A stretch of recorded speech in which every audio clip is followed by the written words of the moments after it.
Hermanos, vamos a abrir nuestras Biblias en Lucas capítulo 7. Ya vamos a empezar con el capítulo 7. Aunque no parezca, vamos bastante rápido, y hoy es un pasaje un poquito difícil porque tenemos dos historias relacionadas, pero que realmente no tienen así como un tema en común. O sea, en este caso, por querer ir nosotros, no rápido, pero sí por querer tal vez llevar cierto ritmo en nuestro estudio y que terminemos en algún momento, pues estamos viendo dos historias que son como un poquito paralelas. Ya vamos a ver cómo están conectadas, pero no específicamente en la narrativa. Y cuando digo esto, lo que quiero decir es que creo que podríamos incluso tener una predicación de cada uno de estos, ¿no? Que es lo que muchas veces nos pasa cuando leemos este tipo de pasajes. Pero bueno, vamos a Lucas capítulo 7 y vamos a leer dos historias. Vamos a ver el día de hoy dos milagros de Jesús que tienen que ver con la muerte, ¿sale?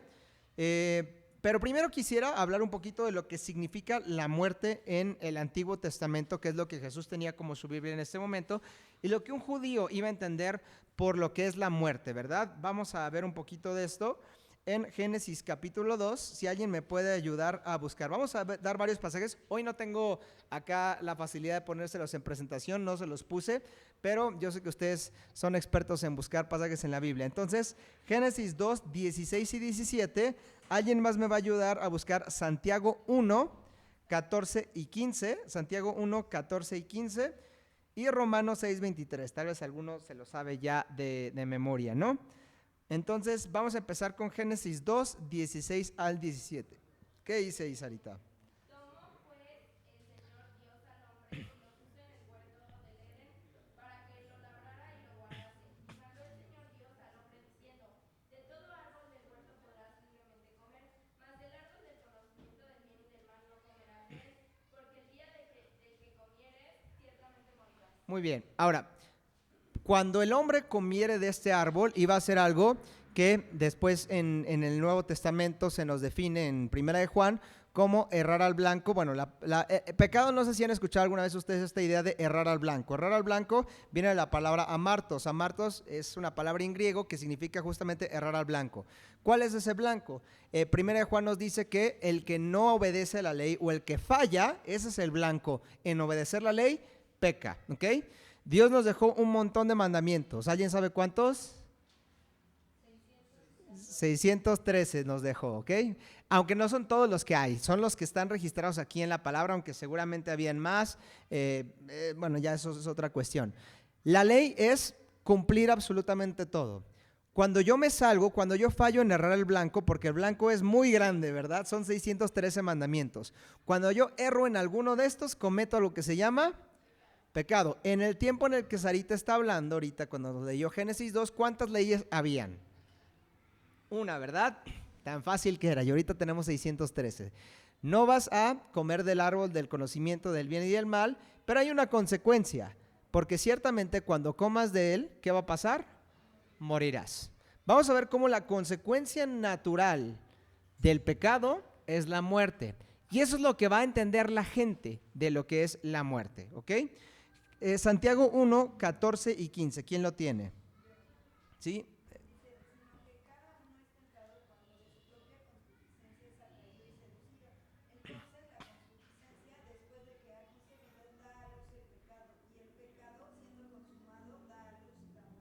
¿Cuál es la consumación del pecado entonces?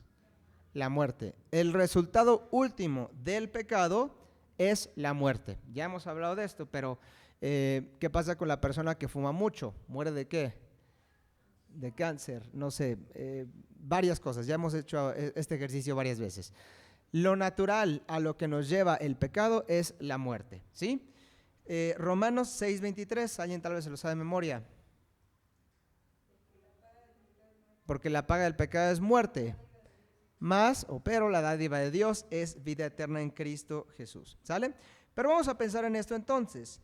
La muerte es la consecuencia natural de nuestra decisión voluntaria de participar del pecado. Nuestro mundo en este momento se encuentra en una condición pues caída, ¿no? A causa del pecado, y la muerte ya es parte de este mundo, ¿no? Podríamos pensar en que hay muerte natural, claro, por supuesto, pero también hay, creo que la mayoría de las muertes, o como muchas veces vemos el promedio de vida en los países, es por accidentes, por guerras, por abusos, diferentes cosas. Y esos no son causas naturales de muerte, pero es lo natural que causa el pecado, ¿sí? Entonces no sé si me explico con esto. Cuando una persona estaba escuchando o pensaba en la muerte, pensaba en que la muerte no era algo común, no era algo, vamos a decirlo así, bueno ni creado, sino que era consecuencia de algo. ¿Sí me explico con esto? Nosotros hoy pensamos en la muerte y la vemos como algo tan natural como cualquier otra cosa, como el nacimiento. Sin embargo, lo que se nos propone aquí desde el relato bíblico es que la muerte no era algo que Dios estableció como algo natural. Dios no estableció la muerte como lo que en algún momento va a pasar. Un día naces, te reproduces y mueres. Sino que la muerte llega a consecuencia de algo. ¿A consecuencia de qué? Del pecado. ¿Sí me explico con esto? No sé si para ustedes, tanto como para mí, escuchar esto es como raro. ¿Cómo que estás diciendo que la muerte no es natural? Si es lo más natural que existe. Es lo más común que existe y nos va a pasar a todos. Pero no era voluntad de Dios que muriéramos en un principio. No sé si me explico ya con esto y queda claro esto. Entonces, la muerte es consecuencia, ¿o quién trajo la muerte aquí? El pecado. ¿Y el pecado de quién viene? Del hombre, ¿verdad? Y de la mujer también, porque Adán, bueno, de todos, de la raza humana proviene el pecado. Entonces, esto es lo que nosotros tenemos del pecado. Y yo les propongo lo siguiente. Si alguien pudiese tener poder sobre la muerte, este alguien tiene también poder sobre el pecado. O al revés, si alguien tiene poder sobre el pecado, puede no pecar, esta persona también va a tener poder sobre la muerte. ¿Ok? Y el día de hoy vamos a ver justamente dos historias que nos hablan de esto. La primera la vamos a leer en Lucas, capítulo 7, versículos del 1 al 10. Se las voy a leer yo y les pido que me sigan con sus ojos. Dice así, Lucas 7, capítulo 7, versículo 1. Después que hubo terminado todas sus palabras al pueblo que le oía, hablando Jesús, vimos que la semana pasada es Jesús hablando y explicando esto de los frutos, de los dos cimientos, de construir una casa sobre la roca, o sobre un cimiento fuerte. Este es Jesús. Dice, entró a Capernaum, y el siervo de un centurión, a quien éste quería mucho, estaba enfermo y a punto de morir. Por eso esto tiene que ver con la muerte. Cuando el centurión oyó hablar de Jesús, le envió unos ancianos de los judíos rogándole que viniese y sanase a su siervo. Y ellos vinieron a Jesús y le rogaron con solicitud diciéndole, es digno de que le concedas esto, porque ama a nuestra nación y no se edificó una sinagoga, que era como el templo de los judíos ya en este tiempo. No templo, pero como el lugar donde se reunían. Y Jesús fue con ellos, pero cuando ya no estaban lejos de la casa, el centurión envió a él unos amigos diciéndole, Señor, no te molestes, pues no soy digno de que entres bajo mi techo, por lo que ni aún me tuve por digno de venir a ti. Pero di la palabra y mi siervo será sano. Porque también yo soy hombre puesto bajo autoridad, y tengo soldados bajo mis órdenes, y digo a este, ve y va, y al otro, ven y viene. A mi siervo, haz esto, y lo hace. Al oír esto, Jesús se maravilló de él, y volviéndose dijo a la gente que le seguía, os digo que ni aun en Israel he hallado tanta fe. Y al regresar a casa, los que habían sido enviados hallaron sano al siervo que había estado enfermo. Creo que la historia se entiende bastante sencillamente, ¿no? Este hombre pues era un centurión, que es como una especie de soldado romano que pide que se sane, ¿verdad?, a su siervo. Y él de alguna manera, con Jesús hablando, entiende lo que es la autoridad, porque él es una persona con autoridad dentro del gobierno romano, pero reconoce una autoridad mayor en Jesús. Ahora, en primer lugar, hay algunas cosas acá que van a ser un poquito... van a sacarnos un poquito de lo que las personas comúnmente veían como normal. En primer lugar, tenemos la historia de un hombre que es gentil o no judío, que le pide a Jesús que sane a su siervo, ¿ok? Esto es algo que ya en primer lugar sale un poquito de lo que vamos viendo en el relato, porque estamos viendo cómo Jesús se relaciona con los de su pueblo, que son los judíos. Y si ustedes ven el Antiguo Testamento van a ver que hay muy gran parte de lo que se enseña que tiene que ver con las promesas de Dios para con su pueblo, del trato de Dios con su pueblo. Y en algún momento el Mesías que iba a venir se iba a relacionar con la gente de su pueblo. Y aquí se está relacionando con alguien que no es de su pueblo, sino que es un gentil, una persona que no es judío, que de alguna manera no conoce pues muchas cosas, ¿no? En segundo lugar vamos a ver que este centurión tiene una actitud totalmente reverente al dirigirse a Jesús. Y hay varias implicaciones en este acto. En primer lugar, este hombre es romano, ¿sí? Tenía una posición muy importante y aparte tenía gente a su cargo. Esto significaba que también era una persona de un salario mayor, un prestigio mayor, una persona de una clase socioeconómica mucho mayor que la de Jesús, que como sabemos es, ¿qué? Carpintero, ¿no? No sé si ustedes lo piensan de esta manera, pero de alguna manera, ¿quién estaba gobernando a quién? ¿Los judíos a Roma o Roma a los judíos? Eso ya lo coloca en una mayor posición socioeconómica, este centurión, ¿estamos de acuerdo?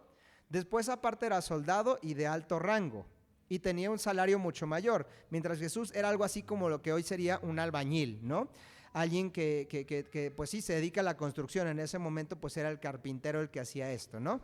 Entonces la posición socioeconómica de Jesús era mucho menor que la de él. Sin embargo, ¿quién muestra reverencia al otro?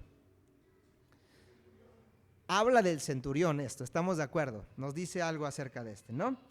Este hombre, gentil y de una clase mucho mayor que la de Jesús socioeconómicamente, se dirige a él con reverencia y tal vez una pregunta sería, ¿por qué hace esto? Otro aspecto que hemos de considerar es que el Dios de Israel no era ninguno de sus dioses. ¿Quién era el Dios mayor entre ellos? Muy probablemente Zeus, ¿no? Que lo adoptaron de entre los griegos a ellos. Entonces, el Dios de Israel, tal vez para su cosmovisión, para su mentalidad, era uno de los más pequeños, realmente no era algo tan importante, aunque nosotros sabemos que es el Dios de absolutamente todo, pues tal vez en su cosmovisión lo natural era que dijera, pues este es Dios de un pueblo pequeñito, pequeñito, ¿no? No era un imperio tan grande como fueron los babilonios, los persas, los griegos y sus dioses, sino que este era un Dios de un pueblo pequeñito. Y sin embargo, este romano, miembro del pueblo más poderoso, reconoce algo especial en este. Ahora, como sabemos, los judíos a veces no eran el pueblo más, pues que diera más la bienvenida a la gente, ¿verdad? A veces era todo lo contrario, ¿no? Pero vamos a pensar en que este centurión no participaba de muchas cosas que eran exclusivas de los judíos. No podía participar de los ritos del templo, las tradiciones, no era parte de la herencia, no estaba mencionada en ninguna de las genealogías. Y sin embargo, él tenía algo especial, ¿no? Aunque podríamos decir coloquialmente, no tenía vela en este entierro, pues de alguna manera sí participa de esto. Ahora, a mí me gustaría ilustrar esto con un problema que últimamente se está haciendo un problema en México, ¿verdad? Y tal vez algunos dirán, sí, está bien feo, ¿no? Pero hablemos un poquito de la gentrificación, ¿verdad? ¿Quién ha sufrido algo de la gentrificación o ha visto alguna cosa? Vivimos en el sur, tal vez no tanto, o sí, algunos dicen sí.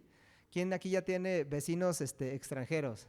Mi esposa es extranjera, entonces yo ya vivo la gentrificación aquí a mano, ¿no? Dicen que es chistoso, ¿no? Porque ya lo que pasa con la gentrificación es que llega a un lugar a donde viven puros gringos o puros extranjeros, vas a los tacos y los tacos en primer lugar, el taco de pastor ya cuesta 30 pesos y las salsas son de las que no pican, ¿verdad? Y te ponen las opciones de que no pican y de las que pican. Está rarísimo eso, ¿no? Aquí en México. Y hay más cosas, los precios se elevan de la vivienda, ¿no? No sé si a alguien le ha pasado por eso es algo terrible. Personas que de repente no pueden vivir en sus casas en las que han vivido por años porque pues prácticamente se gentrificaron, ¿no? Y al mismo tiempo algo que pasa es que nosotros vamos gentrificando otros lugares, ¿no? Pero bueno, eso ya es otro tema. Pensemos en un gringo gentrificador, ¿verdad? Que nos molestan a veces un poco, ¿no? Que llegas y aquí tenemos aparte en la iglesia 3 gringos, ¿no? Pero ámenlos, hermanos. Pero llegan a un lugar, no hablan mi idioma, no tienen, generalmente, no sé si están de acuerdo, gozan de más privilegios en nuestro país, ¿sí? Porque tienen mayores posibilidades económicas, ¿no? Algunos mala onda, pues ya ni siquiera les gusta hablarnos a nosotros en español, sino que esperan que nosotros les hablemos en inglés, ¿no? Yes, dicen. ¿Nos gusta eso? ¿Cómo nos sentimos respecto a esa gente? ¿Diríamos que ellos pueden participar de nuestra sociedad? ¿Cómo nos sentimos cuando ellos incluso opinan acerca de nuestro país? ¿Han visto videos? De repente yo he visto videos así en los que ellos opinan, no, es que de verdad el gobierno no hace nada con la inseguridad de esta zona, no sé qué, ellos hablando en Polanco o en la Roma, ¿no? Y así como, deberían de venir ejidos de San Pedro Mártir. Bueno, aquí a San Lorenzo la Cebada estamos acá, no sé cómo está acá, pero allá en mi colonia pues no está. 3 cuadras y allí está buenísimo, ¿verdad? Bueno, ¿cómo nos sentimos con esto? No nos agrada esa gente. Vamos a pensar que el centurión era más o menos así, ¿sí? Era de un pueblo extranjero, tiene una posición socioeconómica más alta, pero aparte también tenía cierta autoridad. No sé si me explico con esto. Esta era la imagen que un judío podría tener de un centurión o de cualquier persona romano. Era un rechazo, pero al mismo tiempo era una persona que tenía cierta autoridad sobre esta persona, ¿no? Entonces, no sé, sería también alguien que trabaja en la embajada o algo así, en la embajada americana o algo así. Ahora, estaba él ahí como que a la fuerza, ¿no? Ocupaba una mayor posición de privilegio este centurión, un estatus socioeconómico más alto, y la idea en general es que era una figura que producía cierto rechazo desde la gente hacia él. Era justo contra gente como él que existían grupos como los celotes que luchaban contra ellos. ¿Se acuerdan de los celotes? Pedro probablemente era un celote y eran los que intentaban pues justamente deshacerse del gobierno romano y tomar la tierra entre ellos, ¿no? Entonces, pues era un grupo que hacía o que producía cierto rechazo. Ahora, para hacerle justicia a este, era diferente. Versículos del 5 al 6 dicen lo siguiente acerca de él, ¿no? Y ellos vinieron a Jesús y le regaron con solicitud diciéndole, es digno que le concedas esto porque ama nuestra nación y nos edificó sinagoga, ¿ok? Este hombre, a diferencia tal vez de otros gentrificadores romanos, ya se había ganado el favor del pueblo porque era temeroso de Dios, ¿ok? Ahora, nótese algo interesante aquí que nos va a dar va a ser muy ilustrativo en cuanto a qué hace diferente a este hombre, incluso a los judíos que dicen este es digno. Estos judíos, ¿por qué reconocen que es digno? ¿Porque teme a Dios? ¿Porque ama a Dios y sigue sus mandamientos? ¿Por qué dice ahí? Porque ama nuestra nación y nos hizo una sinagoga, ¿verdad? Es como que fuera alguien hablando de un político, ¿no? Algún político por ahí que regale televisiones o que el bienestar o que no sé qué tanta cosa. O sea, ellos ven esto en él, no sé si me explico. Ahora, un hombre así de esta manera no haría algo así si no temiese a Dios. Y ya después en el pasaje se muestra que realmente teme a Dios. Pero fíjense que ellos lo que ven es más lo físico. Nos edificó una sinagoga y no nos persigue. Eso es lo que ellos ven, que es de alguna manera ilustrativo con lo que vamos a ver. Los judíos, por lo menos los que estaban acá, estaban más interesados en lo que ellos podían percibir, una sinagoga, una edificación o un buen trato para con ellos. Pero no sabemos si con esto ellos genuinamente observaban la condición espiritual de este hombre y si era buena. Sin embargo, esto es evidente en la forma en la que él se dirige a Jesús reconociendo su autoridad, ¿no?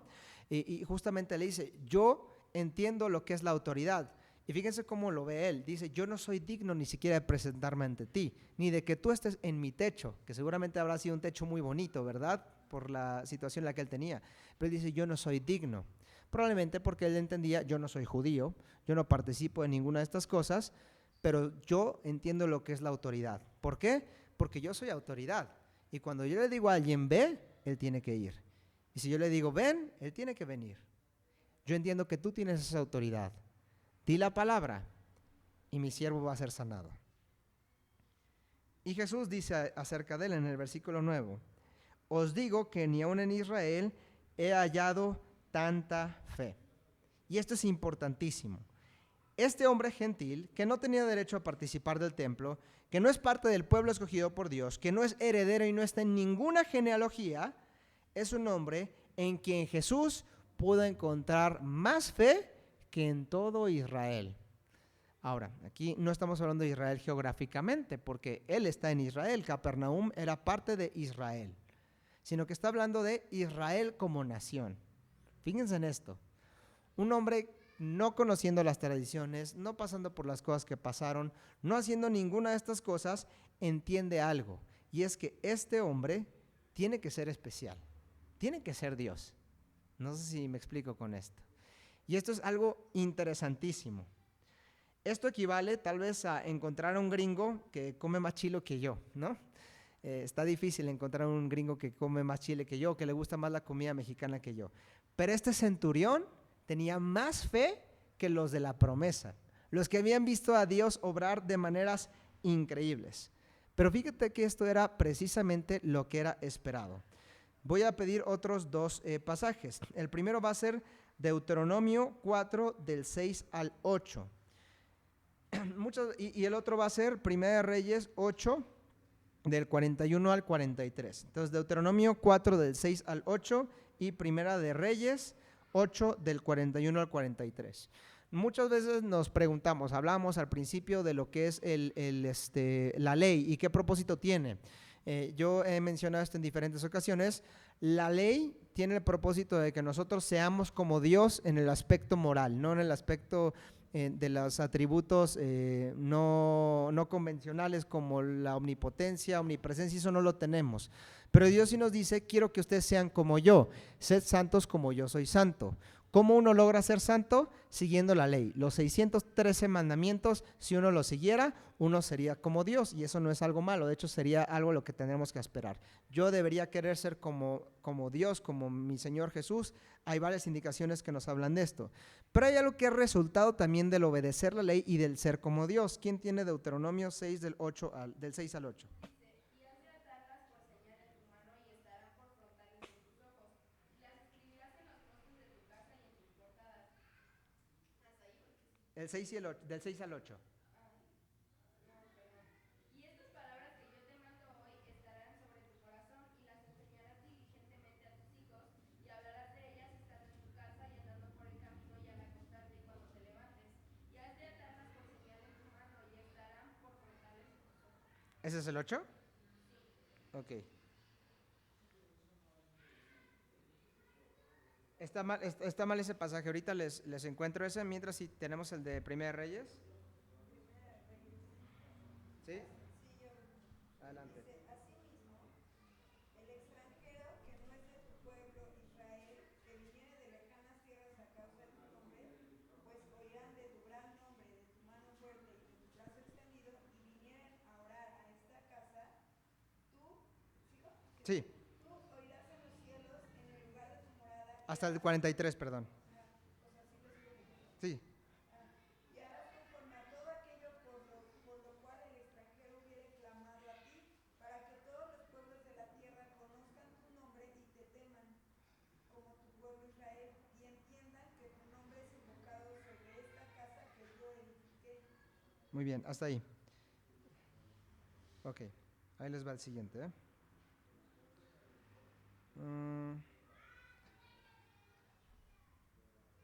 Ok, lo que estamos viendo acá es, ¿sí leíste Deuteronomio 4 del 6 al 8? ¿Guardas, por favor? A ver, creo que no leí el 4 y el 5. No, es el 6 y el 8. A ver, lo voy a buscar aquí yo. Porque sí veo que es este. Por eso la verdad a veces sí prefiero poner la presentación acá porque así yo ya los leo. Ok, Deuteronomio 4 del 6 al 8, que es el que nos acaba de leer Sarita. No sé si es la versión, ¿qué versión tienes? Reina Valera, Debe de ser entonces, sí, ok. Ok, el 8, creo que no leíste el 8, ¿no? O... el 8 es, y has de atarlas por señal en tu mano y estarán por ¿Pero estás en Deuteronomio? Sí, no estás en Deuteronomio. Sí, es Deuteronomio 4. Ok. Sí. No, 4 del 6 al 8.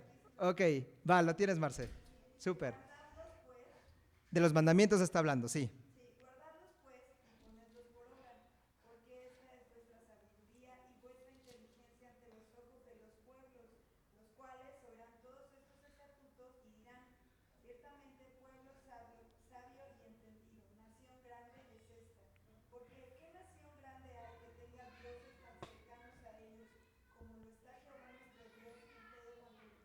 Muy bien. Ajá, perdón, adelante. nación grande hay que tengamos estatutos y juicios justos, como es toda esta ley que yo pongo delante de vosotros? Muy bien. Entonces vamos en orden, ¿no? Que sería primero el segundo que leyó Marce y después el primero que leyó Marce. En primer lugar, lo que tenemos que entender es que la ley tenía el propósito, uno, de que nosotros, o bueno, que el pueblo de Israel se asemejara a Dios en cómo Él es, ¿no? Él es santo, Él es bueno, Él es misericordioso, Él es muchas cosas. Y el propósito era que en algún momento el pueblo fuera exactamente de esta misma manera. Entonces, cuando las naciones vieran a un pueblo que se comporta de esta manera, iban a decir: ¿quién como este Dios que es tan cercano a ellos? ¿Cómo sabemos que es cercano a ellos? Porque se parecen a Él, ¿sí? ¿Quién tiene aquí más de 10 años de casado? Yo no puedo levantar la mano, pero ya en unos años voy a poder levantar la mano. ¿Sí o no nos vamos pareciendo más a nuestras parejas, a nuestros esposos, esposas, entre más pasamos tiempo? A mí me pasa, ¿no? Que de repente o seguramente le escuchan a Cristina decir una palabra y dices: ¿por qué dices esa palabra? Ah, bueno, es que yo la digo mucho, ¿no? Yo conozco los matrimonios de ustedes y también puedo decir: ah, bueno, repite mucho palabras o incluso pensamos igual. Cuando uno pasa mucho tiempo con otra persona, pues se asemeja a él. Y eso es una cuestión de cercanía. Cuando nosotros, o en el caso de Israel, pasaba mucho tiempo con la palabra de Dios, con su ley, se iba a parecer a él. Iban a haber otros pueblos, iban a decir: miren quién es tan cercano a su pueblo como es el Dios de ellos. ¿Por qué? Porque vean cómo se comportan, porque vean cómo son, ¿ok? Y esto en algún momento iba a hacer que las naciones extranjeras fueran atraídas a estos. Y después, el que veíamos en Primera de Reyes, que nos leía también Marce, cuando estos extranjeros vinieran a adorar para mi nombre, entonces ustedes acéptenlos. Y no solamente acéptenlos, sino ténganlos en un lugar especial, ¿sí? Cuando Jesús está haciendo estos milagros, y ambos pasajes son parte del Antiguo Testamento, bueno, en este milagro en particular, pues Él está haciendo lo que en algún momento siempre tenía que haber sido, ¿no? Dios siempre ha sido Dios de todos. Sin embargo, independientemente de nuestra nacionalidad, afiliación política o cualquiera de estas cosas, la forma correcta de aproximarnos a Dios es mediante la fe. No importa si somos judíos, gentiles, mexicanos, estadounidenses, lo que sea, la forma de acercarnos nosotros a Dios debe ser mediante la fe, ¿sí? Y esto es lo que se ve en este centurión. Nada que no hubiera sido predecido desde el pasado, ¿verdad? Nada que no se nos haya dicho que no iba a pasar en el pasado. Él veía, espero yo, en los judíos, porque no eran todos malos, ¿verdad? Él encuentra algo de realidad, por eso les construye una sinagoga, por eso hace esto. Encuentra que en ellos hay un Dios especial. Y ese Dios especial se reveló ahí presencialmente en Jesús. Y Él no es ciego, Él lo reconoce, porque probablemente, eso es lo que yo pienso, probablemente Él ya conocía parte de esto. Incluso tal vez Él tendría alguna copia de la Septuaginta o algo así, ¿no? La Septuaginta era la Biblia traducida al griego para ellos. Entonces, de esta manera Él pudo ver a alguien como Jesús. Ahí estoy tal vez aseverando algunas cosas, pero yo creo que es el caso, ¿sale? Entonces, ¿qué debemos pensar nosotros, hermanos? Que Dios nos ayude a que la razón verdadera por la que nos acercamos a Dios no sea mera tradición o cualquier otra motivación incorrecta, sino la fe. Creo que en nuestras vidas puede pasar que a veces lo mismo de siempre, ¿no? ¿Por qué eres cristiano? ¿Por qué eres católico? ¿Por qué crees en Dios? Pues porque mis papás eso me enseñaron, porque mi familia eso me enseñó, porque un día fue a la iglesia y me gustó y bueno, está bien. Pero tiene que haber algo más importante, que es la fe, el creer que Dios es quien puede dar respuesta a absolutamente todo, ¿sale? Y eso es lo que este hombre creía. Vio la autoridad de Jesús y dice: este tiene la capacidad de salvar a mi siervo y por eso yo confío en él de esta manera, ¿ok? Vamos al siguiente relato. Como dijimos, está relacionado medio sí, medio no, pero también tiene que ver con la muerte, ¿sale? Lucas, estamos en el 7, versículos del 11 al 17. Este está un poquitín más corto, ¿sale? Dice así: aconteció después que él iba a la ciudad que se llama Naín, e iban con él muchos de sus discípulos y una gran multitud. Cuando llegó cerca de la puerta de la ciudad, he aquí que llevaban a enterrar a un difunto, hijo único de su madre, la cual era viuda, y había con ella mucha gente de la ciudad. Y cuando el Señor la vio, se compadeció de ella y le dijo: no llores. Y acercándose tocó el féretro, y los que lo llevaban se detuvieron, y dijo: joven, a ti te digo, levántate. Entonces se incorporó el que había muerto y comenzó a hablar, y lo dio a su madre, y todos tuvieron miedo y glorificaban a Dios diciendo: un gran profeta se ha levantado entre nosotros, y Dios ha visitado a su pueblo. Y se extendió la fama de él por toda Judea y por toda la región de alrededor. ¿Ok? Muy bien. En esta historia leemos una semejante a la anterior, ¿verdad? Jesús demuestra su compasión hacia una viuda. Esta vez no es un gentil, pero sigue siendo alguien, entre comillas, vulnerable. El centurión tal vez no era tan vulnerable en ese sentido, pero sí rechazado. Y una mujer en una condición muy vulnerable, pues era esta judía, ¿verdad? Que de haberse quedado sin su hijo, hubiese quedado totalmente desamparada, ¿no? En esta cultura generalmente se menciona una viuda que ya probablemente, si era viuda ya no tenía a su esposo, y dice aquí no tenía ningún otro hijo, entonces no tenía ningún familiar que la sostuviera, ¿no? No sabemos si, no sé, un tío o algo así, pero generalmente cuando se menciona de esta manera, pues ese es el caso, ¿no? Y bueno, Jesús resucita a su hijo, y con esto demuestra su autoridad sobre lo que ya dijimos, que es la consecuencia natural del pecado, que es la muerte, ¿sí? Ahora, hay dos cosas interesantes que Jesús está haciendo acá, que demuestran su identidad, porque recuerden que esta serie se llama Conociendo a Jesús, y vamos a ver cómo a Jesús se le conoce en el Antiguo Testamento, pero también Jesús demuestra o cumple en toda plenitud lo que va pasando.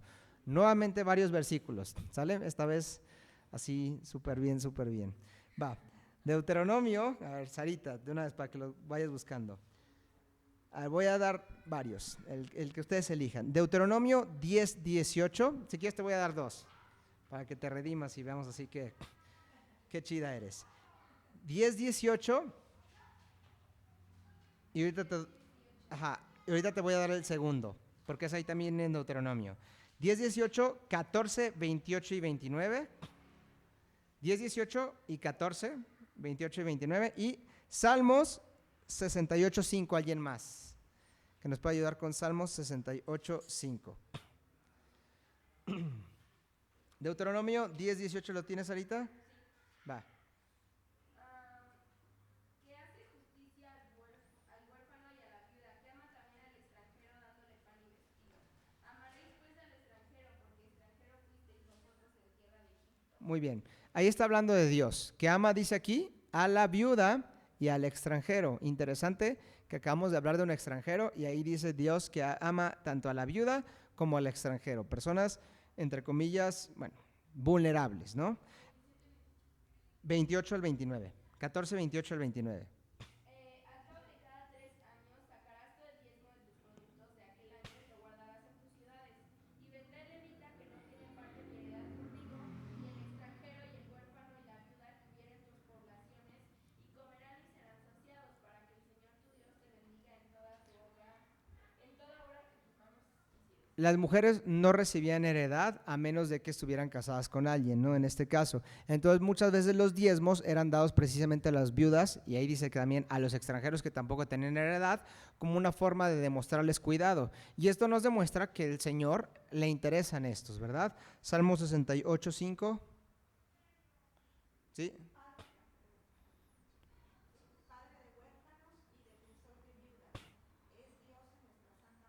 Muy bien. Padre de huérfanos y defensor de viudas. Este último es interesante porque nos habla de que Dios es defensor de viudas, ¿no? Y fíjense lo que está haciendo Jesús en este momento. No está sanando a cualquier persona, que sí sanaba a muchos. En este caso el cinturón sería a cualquier persona, pero lo que lo hacía especial era su fe. Y esta viuda, pues simplemente el hecho de que estaba en una condición vulnerable, y nos demuestra aquí que Jesús está interesado en estas personas. Entonces Jesús está cumpliendo con este aspecto que es parte de la identidad de quién. En todos estos pasajes vemos que esta indicación de defender a las viudas, de cuidar a los huérfanos, ¿de quién proviene? Proviene de Moisés, proviene de los salmistas, proviene de Dios. A Dios le interesan estas personas. A Jesús le interesan estas personas. Por ende, Jesús es ¿quién? Se va viendo poquito a poco a esto, ¿no? Ahora, lo segundo es que esta historia se asemeja a dos historias en el Antiguo Testamento que no vamos a ver totalmente, que son, ¿cuáles? Elías con la viuda de Sarepta, y la segunda con la mujer sonamita, sí, cualquier otra mujer. Y hay algo interesante en estos dos casos. Cuando ustedes leen la historia, se las digo nada más para que ustedes la tengan ahí, es 1 Reyes 17, y Segunda de Reyes 4. ¿Okay? Ahí van a encontrar tanto la historia de Elías como la historia de Eliseo. En el versículo 21 vamos a encontrar que Elías está clamando a Dios para que ella sea sanada. Y en el versículo 33 de la de Segunda de Reyes 4 van a ver que Eliseo ora. Estas dos cosas son interesantes. ¿Tenían ellos la capacidad de resucitar a estas personas? ¿Quién sí la tenía? Por ende, ellos se refieren a quien sí puede. ¿Y cómo lo hacen? Por medio de la oración. ¿Sí? Jesús no va a hacer esto. Nótese justamente que estos hombres, para llevar a cabo el milagro, acuden a Dios. Pero en el caso de Jesús, en el versículo 14, él simplemente dice lo siguiente. Acercándose, en el 14, tocó el féretro y los que lo llevaban se detuvieron y dijo, joven, a ti te digo, levántate. Ahora, a mí me gusta mucho la teología bíblica, no tanto la teología sistemática. Les voy a explicar cuál es la diferencia. La teología bíblica es encontrar lo que la Biblia nos explica y que son temas muy comunes, y la teología sistemática es de repente encontrar algunas cosas que no están totalmente ahí. Es necesaria, por ejemplo, la Trinidad.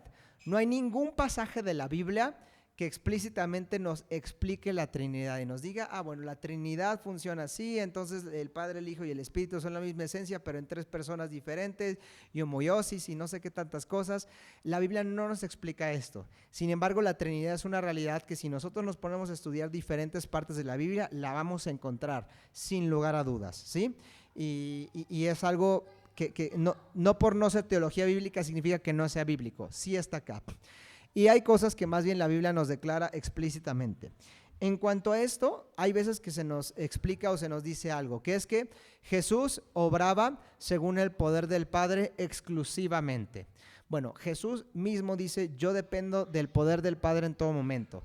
Pero Él no era como nosotros. Él no era como Eliseo y como Elías, que tenían que orar al Padre, sino que este poder estaba disponible para Él en todo momento. Porque no olvidemos que Él sigue siendo Dios en todo momento. Entonces la teología sistemática es donde explorarían esto. A ver, ¿Jesús hacía este milagro por sí mismo o lo hacía por el poder de Dios? Yo diría ambos son el mismo, y a mí no me gusta hacer la diferencia.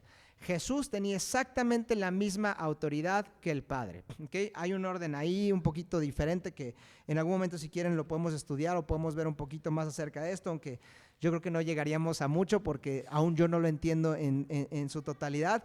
Pero aquí vemos que Jesús demuestra algo diferente. Él tiene una autoridad equivalente a la que solamente puede tener Dios. Y esto es innegable en este momento. Él con su autoridad, sin orar, y ojo, Jesús oraba, pero en este momento Él, independiente de cualquier otro recurso, lleva a cabo el milagro, ¿sí? No estoy diciendo con esto no lo hacía con el poder del Padre, pero tampoco estoy diciendo no tenía su propio poder. Estoy diciendo ahí hay algo especial, ¿no? Entonces Jesús hace esto con total autoridad. Y la gente reconoce que Él es un gran profeta que ha surgido entre ellos, muy probablemente pensando en Elías y en Eliseo. Sin embargo, ellos también reconocían algo que era más que ellos. Es lo último que dice aquí también. Dios ha visitado a su pueblo. Dios ha visitado a su pueblo, y yo creo que aquí no específicamente está pensando en un profeta. ¿Qué hace un profeta? ¿Okay?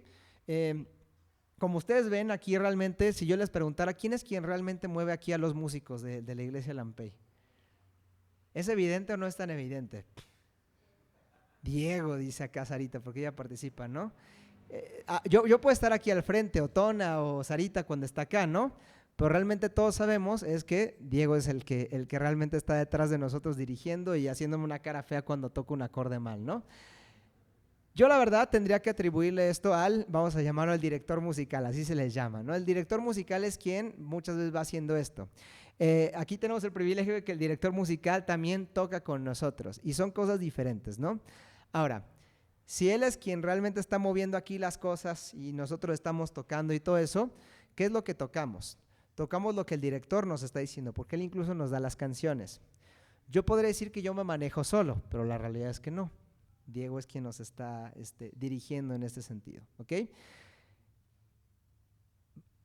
aquí hay varios que están en la Olin Yolisli y toda esta cuestión de la música y todo eso, ¿no? ¿Quién es más importante, el director que nada más mueve las manitas o los músicos que están tocando una pieza? ¿A quién se le paga más? Al de las manitas, ¿verdad? Y parece que no están haciendo nada. ¿Es fácil hacer eso? Es nada más hacerle así, yo lo podría hacer y ya nada más. Hay una importancia en esto. El profeta no hablaba sus propias palabras, estaba siendo dirigido por Dios. Y aún lo que él citaba, por ejemplo, del Antiguo Testamento, porque dijimos que mucho de lo que los profetas hablan está en Levítico y en Deuteronomio, pues también provenía de Dios. ¿Estamos de acuerdo con esto?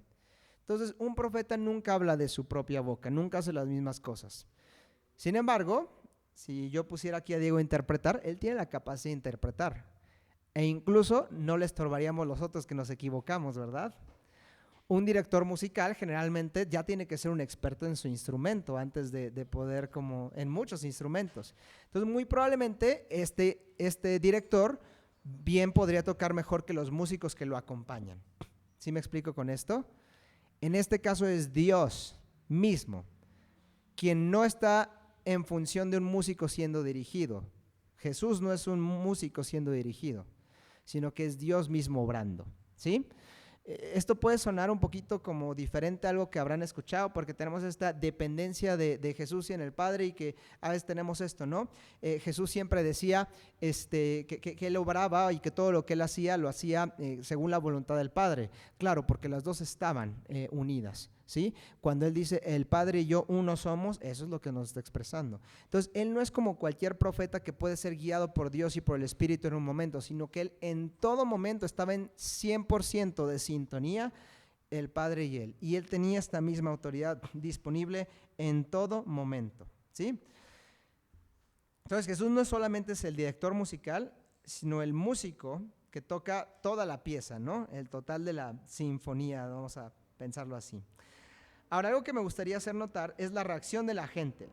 Dice aquí que el temor se apoderó de todos. Ya hemos hablado de qué significa el temor. ¿Qué significa temor? Y a veces como reverencia, híjole, a veces como que justamente hacemos eso, ¿no? Que es la idea de que nos cuesta trabajo ver la palabra temor, ¿verdad? Aquí donde está esta palabra temor, dice el versículo 16, bueno, aquí dice, y todos tuvieron miedo y glorificaban a Dios, ¿no? Y decías, bueno, es que esta palabra significa temor, y el temor es simplemente un respeto muy reverente y toda esta cuestión. Y yo lo que les decía es que esta palabra, aún en el Antiguo Testamento, era miedo, o sea, miedo, como cuando te van a asaltar y te da miedo que te asalten, ese es el mismo miedo, ¿no? O lo ponía de otra manera en una ilustración, ¿no? Mi hijo, cuando lo llevo al zoológico, o lo he llevado al zoológico, pues ve un elefante y le produce temor. ¿Por qué? Porque es muy grande, es un animal muy grande. Ahora, los elefantes se conocen por alimentarse de niños pequeños o por quererlos destruir o algo así. Entonces, ¿por qué mi hijo le teme? Porque es muy grande. ¿Tiene la capacidad el elefante de destruirme? ¿Tiene la capacidad? ¿Lo va a hacer? Probablemente no. Bueno, no sé, hay videos, ¿verdad? Yo veo muchos videos, como ya lo notaron. Pero no es que esto nos vaya a producir temor, y es miedo, ¿verdad? Es eso lo que es el sentir. Y el temor aquí en este caso, lo que se apodera de todas estas personas es el miedo o temor de alguien que tiene poder sobre cualquier otra cosa, mucho más que un elefante o una ballena. El poder sobre la vida o la muerte. ¿Y este quién es? Pues Jesús. Entonces, esto es el miedo, es una sensación que tengo cuando yo veo a alguien que es mucho más grande que yo, que tiene la capacidad de destruirme, o en este caso, de resucitarme, pero que tiene poder sobre la vida y sobre la muerte, cosa que ninguna otra persona. Y la reacción natural que eso debería producir en nosotros es temor, es miedo, ¿sí? El temor y el miedo puede ser negativo, pero en este caso es positivo. Si yo tengo miedo de caerme en esa ventana de la que Tona está muy cerca allá atrás, por ejemplo, yo creo que ese es un temor saludable, ¿verdad? Es un miedo saludable, pero no significa nada más un respeto reverente, es realmente miedo. Ahora, aquí ellos acaban de presenciar a un hombre que tiene dominio sobre la muerte, pero también sobre la vida. Sin embargo, como ya vimos, este poder proviene igualmente del Dios compasivo, misericordioso, el defensor de las viudas. Hay otro pasaje en Salmos que dice defensor de los débiles. Y es aquel Dios, y es este Jesús el que se nos está presentando, aquel que está interesado en las viudas, en extranjeros, y por supuesto también en su pueblo, en los judíos. Pero Jesús tiene poder sobre la muerte, y Él se complace en la fe. Dijimos que el problema o lo que causa la muerte es el pecado. La pregunta entonces, ¿cuál es la solución del pecado? Y la respuesta es la fe. Interesante. Podríamos pensar, ¿cuál sería la solución del pecado? Pues no pecar, ¿no? Como decíamos, estoy triste, pues no te sientas triste. Me siento enojado, pues no estés enojado. Pues peco, pues no peques. Y aquí nos dice, la solución no es no pecar, sino es la fe. Ahora me gustaría que reflexionáramos en esto. Lo que conocemos de alguien va a cambiar la manera en la que nos conducimos a esa persona. Conociendo acerca de Dios, esto debe llevarnos a reflexionar acerca de ciertos prejuicios que a veces llegamos a tener acerca de quién necesita a Dios. Vamos a ir por este punto primero y después vamos a ver por la cuestión de lo que es la solución del pecado, ¿ok? En primer lugar, ¿quién necesita más a Dios? Porque aquí veíamos que Dios tiene misericordia de los pobres y de los necesitados. ¿Tiene esa misma para los ricos y privilegiados? ¿Quién necesita más a Dios? ¿Qué vidas valen más? ¿Las de los pobres o las de los ricos? ¿De quién se compadece más Dios? Hay algo que sí es interesante, nada más se los dejo ahí. Es interesante que Jesús se acercaba más hacia los más débiles, pero cuando habían privilegiados que se acercaban a Jesús, Él los recibía. Y era interesante eso, ¿no? Sí hay algo de que es más difícil que un rico privilegiado se acerque a Dios, pero el Señor lo va a recibir de esa manera. Y es más, va a reconocer de este hombre privilegiado una mayor fe que la de otros, porque estando en la posición en la que se encuentra, Él entendió la humildad y se acercó a Dios. ¿Okay? Dios tiene poder también sobre ambos, pero también hay algo interesante, ¿no? Acabamos de pasar por el Día de los Muertos, ya hace un ratito, ¿verdad? Pero hay algo interesante, no sé si ustedes conocen lo que es la Catrina. ¿Saben de dónde viene la Catrina?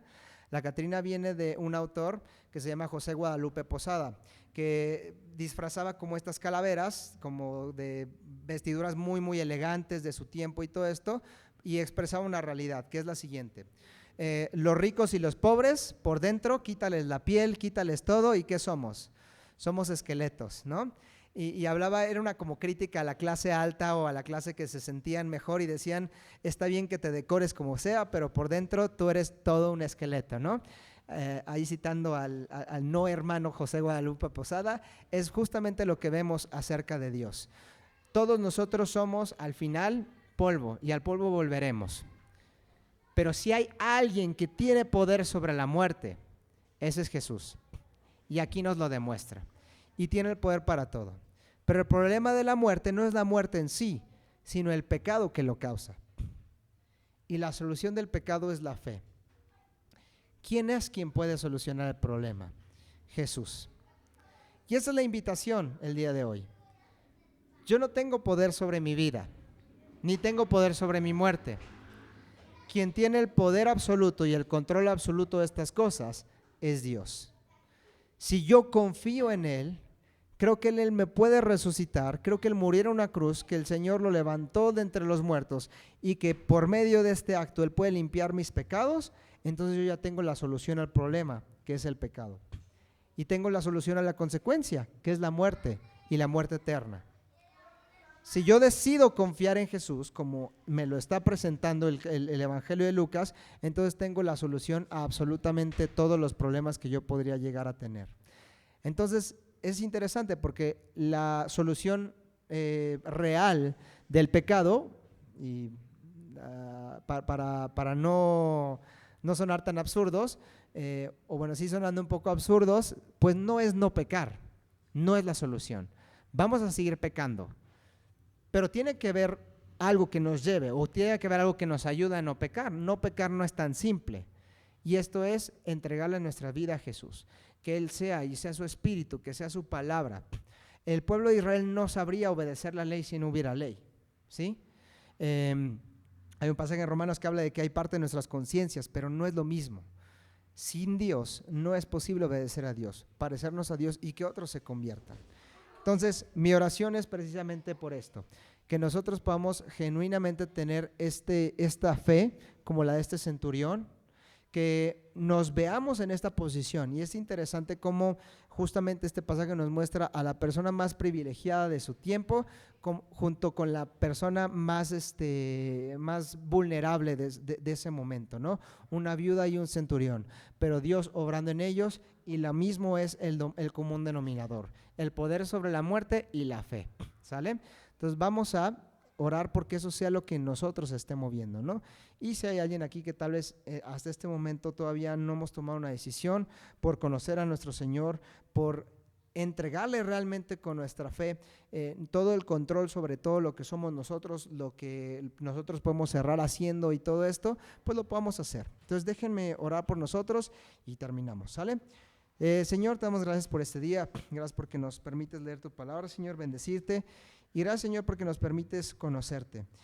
Te agradecemos, Señor, porque tú te nos muestras, Señor, como un Dios totalmente diferente a cualquier otro, Señor, un Dios que no está interesado tal vez en cosas que humanamente nosotros lo podemos estar, errando en ello, pensando que tal vez otras cosas nos van a ofrecer salvación, Señor, como lo podría ser una posición socioeconómica o como lo podría ser una promesa, Señor, que no entiendo, Señor, sino que entendemos que en ti se cumple absolutamente todo, Señor. Queremos ser como ese centurión, Señor, reconociéndote a ti, Señor, por encima de cualquier otra autoridad, Señor. Incluso nosotros mismos podemos tener una idea equivocada de nosotros mismos. Así que te pido, Señor, porque nos ayudes a no tenerla y más bien a reconocerte a ti como el único Dios verdadero que puede ofrecernos salvación. Te pedimos, Señor, porque nos des una fe como la de aquel hombre, Señor, y que, Señor, nos veamos a nosotros mismos también como vulnerables, Señor, porque mientras estamos en esta tierra, así lo somos, Señor. Pero mientras nosotros somos vulnerables, o a veces, cuando somos más vulnerables, tú te haces más fuerte en nosotros. Te pedimos porque esto es una realidad en nuestras vidas y de esta manera tú te manifiestes. Te agradecemos, te pedimos por esta tu iglesia, en el nombre de Jesús. Amén.